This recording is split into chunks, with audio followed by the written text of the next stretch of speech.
গত 19শে জুন ছিল দাদার বিয়ে।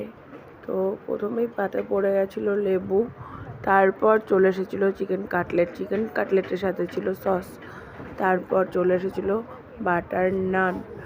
বাটার নানের সাথে ছোলে ভাটুরে। ও একটা আলাদাই ব্যাপার। আর সঙ্গে ছিল স্যালাড। তো যাই হোক, খুবই টেস্টি ছিল খাবারটা। তারপরে একটু ওয়েট করতে চলে আসলো সাদা ভাত আর ভেটকির পাতুরিটা কলা পাতায় মোড়ানো ছিল। আর এতটাই খেতে টেস্টি হয়েছিল যে মনে হচ্ছিল আর একটা নিই, কিন্তু নেওয়া যাবে না কারণ সাইডে মটন রয়েছে। তো যাই হোক, কলা পাতাটা পুরোটাই খুললাম।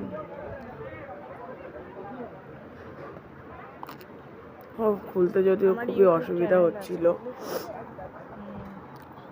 আর হ্যাঁ, প্রথমেই বলে রাখি, আমার প্রচণ্ড ঠান্ডা লেগেছে।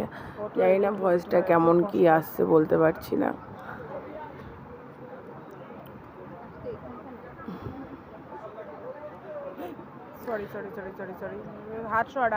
এই যে ফাইনালি খুলে ফেলেছিলাম ভেটকি পাতুরিটা। দেখো, প্রচণ্ড সফট ছিল আর খেতে জাস্ট অ্যামেজিং। তারপর ভাতের সাথে মেখে এক কামড় তুলে মুখে দিয়ে দিলাম। তারপর চলে এসেছিল ফ্রাইড রাইস, আর ফ্রাইড রাইসের সঙ্গে ছিল মটন কষা,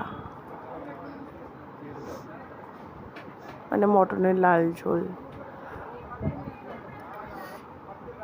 তারপর চলে এসেছিল চাটনি আর একটা মিষ্টিও ছিল। মিষ্টিটার নাম ভুলে গেছি। Okay guys, tata.